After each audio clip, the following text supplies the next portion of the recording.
கிட்டத்தட்ட 3000 வருடங்களுக்கு முன்னாடி இருந்து இந்த சலங்கையாட்டம் இருக்கு. 3000 வருடங்களுக்கு முன்னாடி இருக்கிறதுக்கு ஆதாரம் என்ன அப்படின்னா, ஈரோட்ல இசை கல்வெட்டு ஒண்ணு இருக்குது. அந்த இசை கல்வெட்டுல இருக்கிற நோட்ஸ் என்னன்னு பாத்தீங்கன்னா, அந்த இசை வடிவம் வந்து நம்ம சலங்கையாட்டத்துல இப்ப அடிக்கிற அடிதான் அங்க இசை நோட்டா கல்வெட்டை வச்சிருக்காங்க. அந்த கல்வெட்டு பாரம்பரியமா கொண்டு நம்ம அன்னைக்கே மாரியம்மன் வழிபாடு நம்ம கிட்ட இருந்தது.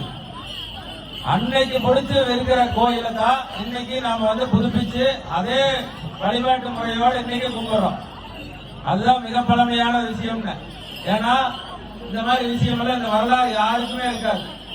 400 வருஷம் 500 வருஷம் பழமையானவங்களே மாறு தட்டி சொல்லிட்டு இருக்கிறான். நாமெல்லாம் 3000 வருஷம் பழமையான ஒரு விஷயத்தை செஞ்சுட்டு இருக்கிற போது எவ்வளவு பெரிய பாரம்பரியம் ஆளுமை இருக்கணும்னு யோசிங்க. அந்த மண்டல அதே ஆளுமையோட அதே வடிவத்தோட எந்தவித மாற்றமும் இல்லாத இன்னைக்கு வரைக்கும் செஞ்சுட்டு இருக்கிறோம். அதுதான் நம்மளோட பெருமை.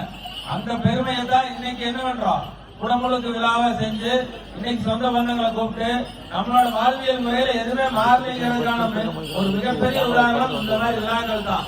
இந்த விழாவில் நம்மளோட வழிபாட்டு முறை 2 விஷயம். முதல்ல நம்ம வணங்க வேண்டிய தெய்வம் என்ன?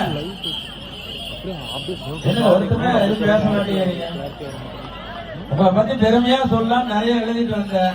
இப்படி எல்லாம் இருந்தீங்கன்னா அப்புறம் மாற்றி சொல்லிடுறேன். முதலில் வணங்க வேண்டிய தெய்வம் என்ன? விநாயகர். அதனாலதான் ஊர்ல செல்வ விநாயகரா வச்சிருக்கிறீங்கன்னு நினைக்கிறேன். முதலில் வணங்க வேண்டிய தெய்வம் நம்ம வழிபாட்டு முறையில குலதெய்வம்.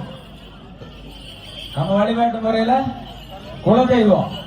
குலதெய்வம் யாருங்க? உலகத்திலேயே நம்மளுக்கு எந்தவித தீங்கும் நினைக்காத 2 ஜீவன் யாரு? அம்மாவும் அப்பாவும். சத்தமா அம்மா அப்பாக்கு இவ்வளவுதான் மரியாதையா? உலகத்திலேயே நம்மளுக்கு எந்தவித கஷ்டமா இருந்தாலும் ஓடி வர்ற 2 ஜீவன் அம்மா அப்பா. அந்த அம்மா அப்பாவை பெற்றவங்க தான் நம்ம குலதெய்வம். நீங்க பெண் தெய்வமா இருக்கலாம், ஆண் தெய்வமா இருக்கலாம். அதனாலதான் நம்ம வணங்க வேண்டிய முதல் தெய்வம் குலதெய்வம். குலதெய்வ வழிபாடு மிக மிக முக்கியமானது. நீங்க எந்த கோயிலுக்கு போகாம விட்டுருங்க.